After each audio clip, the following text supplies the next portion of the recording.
Waalaikumsalam warahmatullahi wabarakatuh. Sehat Ustaz? Alhamdulillah. Rezeki. Ayo duduk. Terima kasih Ustaz. Dari mana? Dari biasa Ustaz, dari kerjaan. Ada kerja. Betul. Banyak kerja terus. Gitu, Udah sholat belum? Alhamdulillah sudah Ustaz. Yang paling penting keseimbangan antara spiritual, intelektual dengan fisikal. Kerja itu masalah fisik, ya, jadi kebutuhan fisikal. Cari kerja dengan cara yang halal, dapat sesuatu, dikonsumsi, bisa makan, tubuh sehat, sehingga tubuh kita bisa bergerak dengan baik. Itu yang dimaksud Quran surah kedua ayat 168 itu. Ya ayyuhan nasu kulu mimma fil ardi halalan thayyibah. Semua manusia silakan bekerja, beraktivitas, menyebar, berkelana, merantau, ya, untuk mencari sesuatu, sesuap nasi dengan cara yang halal. Dari yang halal hasilnya dikonsumsi mendapatkan yang baik untuk tubuh. Nah, lalu dari situ tingkatkan intelektual, banyak baca, kan? Banyak belajar supaya fisiknya itu lebih mudah dalam beraktivitas. Karena ilmu mengendalikan fisik kita sehingga tidak terlampau lelah. Ya, dengan ilmu kan kalau saya bicara kencang-kencang capek kan, tanpa ilmu kan, tapi dengan ilmu kan ada sekarang media, ya, ada metodologi yang memudahkan.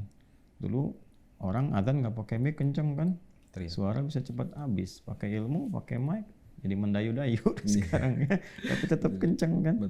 Nah, lebih daripada itu ini iman, ya, spiritual, karena itu tempatnya segala ketenangan.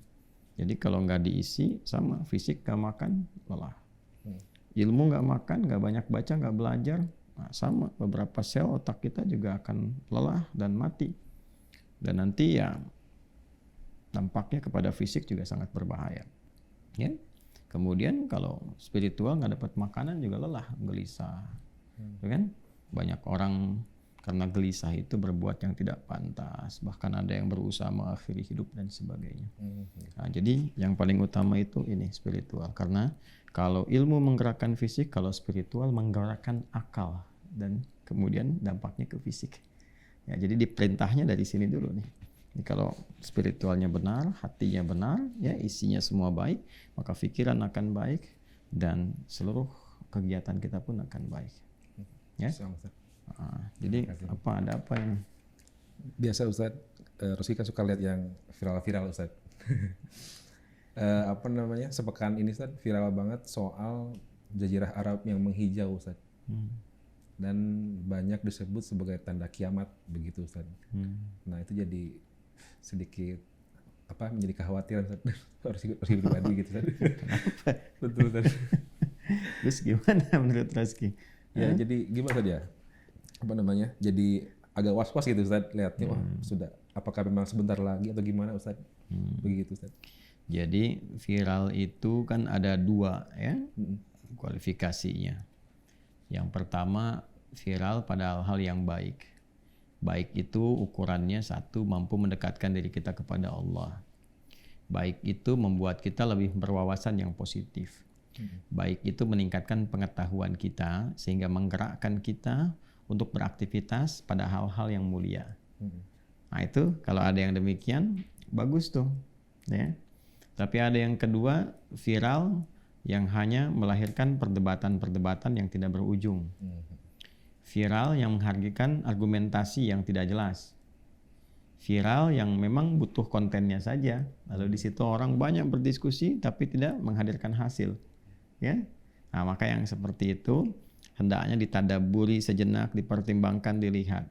Kalau membuat kita banyak terbawa untuk mengkaji, belajar lebih dalam, bagus. Kalau dipandang dari sudut positifnya. Tapi kalau kita terbawa pada suasana hanya perdebatan, kosong isinya, tidak mendorong kita mengkaji lagi, maka hendaknya menghindari yang seperti itu. Itu ciri hal yang kurang sehat. Ya, wa idza ja'ahum amrum minal amni awil khaufi adza'u bih. Nah, ada ayat turun merespon orang-orang yang senang mengupdate status, bikin konten apapun yang pengen dibikin. Ya, jadi lihat cuaca begini bikin konten. Ya, lihat mendung bikin konten, panas bikin konten. Yang penting supaya rame aja, supaya viral aja. Nah, itu direspon oleh Al-Qur'an. Ciri yang demikian menunjukkan kurang dewasa, kurang sehat, kurang berkemajuan. Nah, boleh kita mengupdate berita, lihat ini, tapi dasarnya adalah research. Ya, riset, lihat manfaatnya apa. Oke, sekarang berbicara tentang padang pasir yang banyak berubah, ya. Tadi yang disampaikan, saya sempat baca juga tuh di wilayah di Timur Tengah, khususnya Arab Saudi ya. Betul. Beberapa ada yang di Mekah, di Jeddah, kemudian di Madinah. Baik, kita timbang dulu dong dengan dua pendekatan deh. Pendekatan pertama secara ilmunya, secara geografis. Apakah ini karena curah hujan yang cukup banyak di masa-masa itu, kan Desember banyak hujan juga tuh. Di tahun kemarin kan 2022 hujannya banyak, sehingga kalau semakin banyak diberikan curah hujan yang cukup deras, cukup sering dan sebagainya. Kan Allah juga menyampaikan di dalam Al-Quran, dengan turunnya hujan itu menjadikan apa? Tanah menjadi gembur, subur kembali, tumbuhan bisa tumbuh. Bahkan saat membuka keagungan Allah itu untuk memperkenalkan pada hamba supaya sadar akan kekuasaan Allah itu dan kembali menyembah Allah, di ayat ke-22 surah Al-Baqarah kan disampaikan juga tentang bagian-bagian ini. Alladzi ja'ala lakumul arda firasyan was samaa'a binaa'a wa anzala minas samaa'i maa'an fa akhraja bihi minats thamarati rizqan lakum. Dan di antara kuasa Allah menjadikan apa salah satunya? Ya, bumi sebagai hamparan, langit sebagai atap tanpa tiang, kemudian dengan desain yang sangat indah dan ilmiah bisa dikaji gitu kan. Kemudian diturunkan dari proses kimiawi, diserap dari air-air yang ada di bumi itu terserap ke atas kan, jadi uap di awan-awan, turun hujan. Apa fungsi hujan? Ya, menggemburkan tanah kembali sehingga dengan itu menghasilkan tanam-tanaman, tumbuhan bahkan yang berbuah sehingga rezekinya bisa dinikmati oleh kita semua. Artinya coba dilihat dulu apakah ini bagian dari fenomena alam yang biasa terjadi, siklusnya kalau curah hujan banyak gitu kan, terus menghijau. Nanti kalau sudah hujannya berhenti, terus musim panas lagi, balik lagi deh kering lagi. Ya? Nah ini secara geografis dipahami dulu. Nanti baru kita lihat kepada hadis-hadis Nabi SAW ataupun isyarat dari ayat-ayat Al-Quran yang menunjukkan kepada kita misalnya tentang tanda-tanda apakah menjelang kiamat kah, apakah tanda itu tanda yang hanya meminta kita untuk sadar akan kekuatan Allah, keesaan Allah, meminta kita untuk kembali menyembahnya, ya kan? Nah, terkait dengan pertanyaan spesifik tadi sebetulnya gini. Diskusi tentang tanda-tanda kiamat ini ya dari sejak era Nabi itu sudah banyak. Itu yang penting disadari dulu ya. Di sejak era Nabi itu motifnya banyak. Ada yang pengen memang bertanya, ingin tahu untuk mempersiapkan diri. Ada yang kedua hanya mengolok-olok Nabi saja. Yang ketiga ada yang menantang, ya kan? Nah, sedangkan yang penting kita sadari bahwa sebetulnya dengan diutus Nabi Shallallahu Alaihi Wasallam ini sudah pertanda bahwa satu, beliau itu kan penutup Nabi, khataman nabiyyin, penutup para nabi di akhir kan. Kalau sudah penutup nggak ada nabi lagi kan? Nggak ada. Kalau sudah nggak ada nabi lagi, berarti nabi terakhir kan? Nabi terakhir. Nabi terakhir konsekuensinya untuk umat terakhir kan? Betul. Ya, berarti setelah umat ini nggak ada lagi umat yang lain ya? Iya. Artinya apa? Beliau itu sudah nabi akhir zaman. Oh iya. Ya kan? Betul. Iya, karena nabi terakhir untuk akhir umat. Kalau umatnya selesai, ya selesai kehidupan.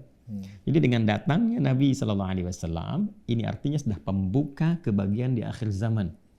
Karena itulah ketika turun surah Al-Qamar, surah ke-54, dibukanya dengan apa firman Allah? Yaqtarabatis sa'atu wansyaqqal qamar. Ya kan? Waktu menjelang akhir kehidupan itu kiamat semakin mendekat dengan terbelahnya bulan. Bukankah di antara mukjizat Rasulullah SAW membelah bulan kan? Ya kan? Nah ini artinya era akhir zaman itu dibagi 3 bagian. Pembuka menuju akhir zaman dengan diutusnya Nabi SAW. Nah nanti tugas Nabi ini adalah memberikan bimbingan kepada kita tentang detail menjalani kehidupan. Kurikulumnya Allah yang siapkan, ya. Lewat apa? Lewat wahyu Al-Quran. Makanya Quran disebut hudan, kurikulum kehidupan, pedoman kehidupan. Syahrul Ramadan alladzi unzila fihi al-Quran hudan linnas. Quran surah kedua ayat 185. Di bulan Ramadan Al-Quran diturunkan, fungsinya apa? Sebagai pedoman, kurikulum hidup untuk semua manusia. Jadi dari Al-Fatihah sampai An-Nas itu pedoman, kurikulum hidup kita sampai kehidupan ini berakhir nih. Kan Nabi tugasnya membimbing umat sampai akhir zaman kan? Ya dengan kurikulum itu. Nanti nabinya meninggal, wafat sesuai dengan ajal, kurikulumnya abadi nanti. Dan diwariskan setelah itu. Makanya dibimbing oleh Nabi selama hidupnya kurang lebih selama 23 tahun tuh. Ya, karena itu kita dapatkan bimbingan kan dari bangun tidur sampai tidur lagi kan. Ya, Nabi meninggal, tapi kan tetap abadi kurikulumnya. Jadi detailnya nanti dijelaskan oleh Nabi lewat tuntunan hadis dan sunnah beliau, dihimpun lewat kitab-kitab hadis. Ini hasil praktek dari penjelasan Nabi. Ada sahabat yang tinggal dibimbing sampai sukses, sampai maju. Siapapun yang menjalani kehidupan berdasarkan kurikulum ini pasti maju, berperadaban, mencerahkan, menginspirasi, dan pasti jadi baik. Itu yang disebut dengan khaira ummah. Kuntum khaira ummah. Jadi Nabi meninggalkan Al-Quran, meninggalkan hadis, ini kurikulum kehidupan. Oleh ulama disusun tuh kurikulumnya, ya, supaya bisa dijadikan acuan di setiap masa, setiap zaman. Karena itu Nabi mengatakan wa innal ulama warathatul anbiya. Ya, dan seluruh ulama itu pewarisnya Nabi. Apa yang dimaksud pewaris itu? Membawa ilmu dalam menyampaikan kandungan Quran begini, pesannya hadis begini. Anda profesinya apa? Ya, dijelaskan bahkan dari bangun tidur sampai tidur lagi. Sampai kapan itu? Sampai akhir masa kehidupan nanti. Nah, Nabi telah sukses tentunya menyampaikan risalah ini. Ini kurikulumnya, bawa nih. Nah, nanti dari pembuka ini datang ke pertengahan sampai ke akhir zaman. Ciri-cirinya itu yang disampaikan oleh Nabi. Jadi kalau kita sedang berada di fase ini, oh berarti ini pertengahan, ya kan? Nanti mau ke akhir-akhir, ini tanda-tandanya. Semakin mendekat kiamat yang dahsyat, yang besar, tandanya semakin besar, ya kan? Nah, jadi pertanyaan seputar ini sudah banyak dibahas. Apa diantaranya misalnya? Yuk kita kaji dulu dari ayat Qurannya ya. Kan banyak sekali ayat-ayat yang mendorong kepada kita untuk berpikir, untuk menyiapkan diri. Jadi jangan fokus kepada ini waktunya begini, waktunya begitu, amalnya apa. Nanti yang saya kisahkan tadi, misalnya Quran surah ke-33 Al-Ahzab ayat ke-63. Yas'alukan nasu 'anis sa'ah. Banyak orang-orang ya Muhammad sallallahu alaihi wasallam bertanya kepadamu tentang kapan waktunya terjadi kiamat itu. Ya kan? Nah, di sini banyak tafsir menjelaskan bahwa ada yang mencoba mengolok-olok saja. Ada yang mencoba untuk ya mencari pengetahuan, untuk bertanya gitu kan, untuk menyiapkan diri. Tapi kebanyakan pada masa itu pertanyaannya datang dari orang-orang ingkar. Untuk mengolok-olok atau menantang, ya. Kalau menantang ya udah kapan jadinya, kan ada yang begitu juga kan, ya, untuk menantang azab dan sebagainya. Ya, maka oleh Quran dibalik cara berpikirnya. Ya, qul innama ilmuha indallah. Sampaikan pada mereka tentang kiamat itu hak prerogatif Allah Subhanahu wa taala. Karena kiamat itu kan tentang akhir kehidupan. Yang mendesain kehidupan bukan Nabi. Nabi itu menjelaskan bagaimana cara menjalani kehidupan. Yang desain kehidupan itu Allah. Ya, kapan hidup, kapan bagaimana dijalani, kapan kita meninggal, bagaimana kemudian saat kita berpulang, di mana ditempatkan sampai pulang. Yang tahu yang punya desain. Yang desain Allah. Allah yang punya kehidupan, Allah yang punya kematian, kan? Ya, makanya kata Allah, katakan Muhammad sallallahu alaihi wasallam. Yang tahu itu hanya Allah, karena Allah yang punya desain kehidupan. Ya. Sekarang wa ma yudrika la'alla as-sa'ata takunu qariba. Wa ma yudrika la'alla as-sa'ata takunu qariba. Terus kalau sekarang kiamatnya semakin dekat, apa manfaatnya buat kamu? Nah, Quran tanda tanya begitu kan? Iya. Ya kan? Nah, maksudnya begini, maksud Quran itu yang penting itu bagi seorang manusia adalah menjalani kehidupannya. Bekalnya sudah cukup atau belum? Sudah siap atau belum? Ya, sekarang Anda tanya kiamat begini, tandanya sudah kelihatan begini. So, kalau sekarang terjadi saat ini pun bekal Anda bagaimana? Kan? Atau kiamat kecil datang nih, Anda meninggal, bekalnya sudah siap belum? Jangan berpikir dulu yang besar-besar sehingga lupa kita dengan yang lebih besar tentang cara kita menjalani kehidupan. Ya kan? Karena itulah Al-Quran menuntun kita untuk fokus kepada pencarian amal saleh dan mengisi kehidupan dengan cara yang benar dan bermanfaat, sehingga baik kiamat terjadi besok, lusa ataupun saat ini pun ya kita sudah siap dengan amalan-amalan terbaik untuk kembali kepada Allah Subhanahu wa taala. Nah, nanti Nabi jelaskan di antara tanda-tanda itu dalam perjalanan masa. Nah, ini yang penting untuk diriset. Jadi kita tahu kita ada di posisi mana, sehingga dengan itu amal kita bisa siapkan, tantangannya kita tahu. Ya kan? Kalau di era Nabi bisa dilihat kan di sejarah kan, oh tantangannya ketemu ini sifatnya munafik begini, sifat kufarnya begini gitu kan. Dalam bidang ekonomi begini, bidang politik begini, sosial kemasyarakatan begini. Jadi kurikulum. Tapi Nabi jangan lupa tugas beliau ketika Allah berikan tugas kepada beliau, bimbingannya sampai akhir kehidupan. Maka Nabi menjelaskan nanti akan tiba masa begini, begini, begini, begini. Situasinya begini, begini, begini, begini. Ya, contoh kan, masih ingat gak? Ketika Nabi SAW ditanya oleh malaikat Jibril yang menyamar dalam satu halaqah, supaya untuk memberikan pencerahan ya kepada sahabat-sahabat dan nanti sampai kepada kita viral kisahnya dari hadisnya Umar bin Khattab radhiyallahu taala anhu tentang iman, ihsan itu ya, iman, Islam dan ihsan. Di hadis Muslim nomor hadis yang ke-8 dikutip oleh Al-Imam An-Nawawi nomor hadis yang kedua, ya kan?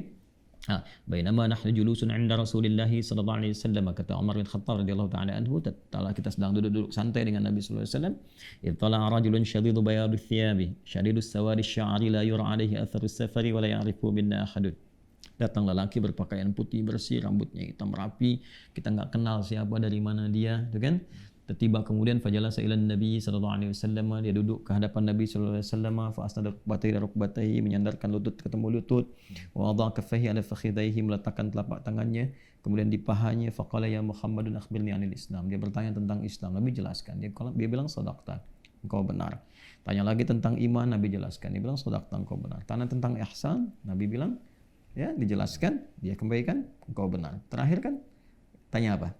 Kiamat. Ya, akhbirni 'anis sa'ah. Kapan waktunya kiamat tiba? Apa kata Nabi? Mal mas'ulu anha bi'a'lama minas sa'il. Yang ditanya tidak lebih tahu daripada yang bertanya. Ya kan? Anda kan paling dekat dengan Allah, ya kan? Ya kan? Anda utusan Allah untuk menyampaikan kepada saya. Makanya yang ditanya tiba lebih tahu daripada yang bertanya. Tapi adab malaikat Jibril bertanya pada Rasulullah dua tujuannya. Yang pertama untuk menunjukkan ini adalah hamba terkasih Allah yang bahkan derajatnya lebih tinggi dibandingkan malaikat. Gitu kan? Nah, sehingga selevel malaikat Jibril pun mengonfirmasi kepada Nabi Muhammad SAW. Tapi di lisan Nabi menunjukkan kebenaran risalah yang Allah sampaikan kepada beliau bahwa tentang kiamat hanya Allah yang tahu ilmunya. Ya kan?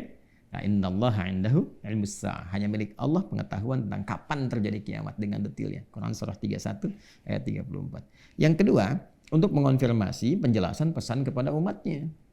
Apa itu? Di antaranya adalah kabarkan kepadaku akhbirni an amaratiha, tanda-tandanya. Maka ini nih yang kita lihat, apa di antara tandanya? Antalidal amatu rabbataha wa antaral khufatal 'alata, gitu kan? Engkau melihat bagaimana seorang pembantu melahirkan tuannya. Kemudian engkau akan melihat orang-orang yang badu yang bertelanjang kaki, telanjang dada, yatatawaluna fil bunyan, lomba-lomba meninggikan bangunan, gitu kan? Ya. Banyak sekali. Nah, ini banyak tafsirnya di kalangan ulama. Di antaranya apa? Kata para ulama, lihat nih, mungkin antali dalam amatu rabbataha. Budak melahirkan tuannya, pembantu melahirkan tuannya. Ini menunjukkan di antara tafsirnya ada yang mengatakan sudah mulai terbalik, ya kan? Kesalahan dianggap benar, benar dianggap salah. Banyaknya manipulasi, banyaknya orang fokus dengan dunia sehingga lupa akhirat. Kalau sudah banyak fokus dunia, maka sudah otomatis lupa akhirat, maksiat makin banyak. Maka di hadis lain ada apa lagi? Misal kita ambil satu hadis lagi, misalnya la taqumus sa'atu, kiamat itu ke fase yang terbesar itu belum terjadi kecuali melewati fase-fase ini yang pertengahan-pertengahan. Apa itu? Ya, apabila terjadi taqarrubul aswaq, pasar sudah mudah diakses. Udah merasa belum? Dulu berangkat pakai ojek angkot, sekarang klik handphone datang. Ya kan? Kemudian apa? Ya, kemudian masa waktu semakin cepat, ya. Yaqtaribuz zaman. Kemudian yakthurul fitan, takthurul fitan. Ya, tantashirul fitan, fitnah mulai banyak meluas, manipulasi mulai banyak, hoax mulai bertebaran dan sebagainya. Ya kan? Nah, itu tantangan. Nanti setelah fase itu muncul apa? Nah, muncul banyak peperangan. Karena orang sudah nggak peduli dengan ibadah, dengan macam-macam. Ulama banyak meninggal dunia, itu tanda-tanda tuh. Ulama banyak meninggal, nggak ada yang bimbing lagi, manusia kehilangan pegangan, akhirnya banyak kekacauan, ya kan? Didahului dengan tadi itu banyak hal. Setelah itu ke puncaknya nanti tuh banyak perang. Nah, di perang ini ada yang menarik nih, hadisnya Ibnu Hibban. Sahih Ibnu Hibban nomor hadis 6700. Mungkin ini terkait dengan esensi pertanyaan tadi. Yang dikuatkan nanti di hadis Muslim, Kitabuz Zakah. Ya, ada bab yakni kullu naw'in minal ma'ruf sadaqah. Ada hadis Nabi sallallahu alaihi wasallam di Ibnu Hibban riwayat sahabat Abu Hurairah radhiyallahu taala anhu, la taqumus sa'atu, kiamat itu tidak akan sampai terjadi, maksudnya ke level besarnya sebelum melewati tanda berikut ini. Ya, hatta yakthura al-haraj. Al-qatl, banyak peperangan terjadi sehingga dengan perang itu, kata Imam Nawawi dalam tafsirnya, terjadilah kemudian sesuatu yang sangat luar biasa, fokusnya sudah nggak ke perawatan lagi.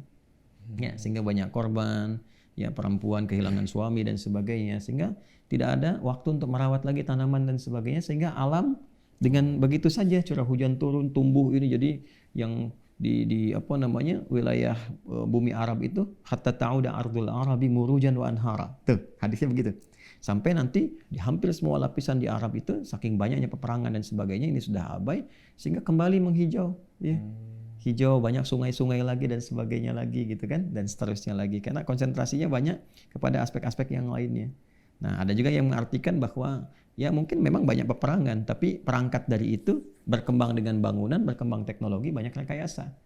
Sehingga di Arab pun dibikin banyak bangunan, dibikin desain-desain, kembali padang pasir disulap jadi tumbuh seperti ya, kebun lagi, ada sungainya, ada macam-macamnya. Tapi saat yang bersamaan hasrat manusia banyak pengen perang.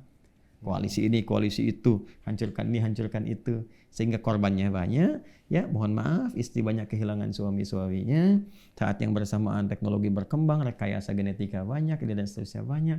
Nah, maka itu akan mengantarkan nanti kepada fase yang akhir. Ini fase pertengahan. Kita berada di mana? Manipulasi ada nggak sekarang?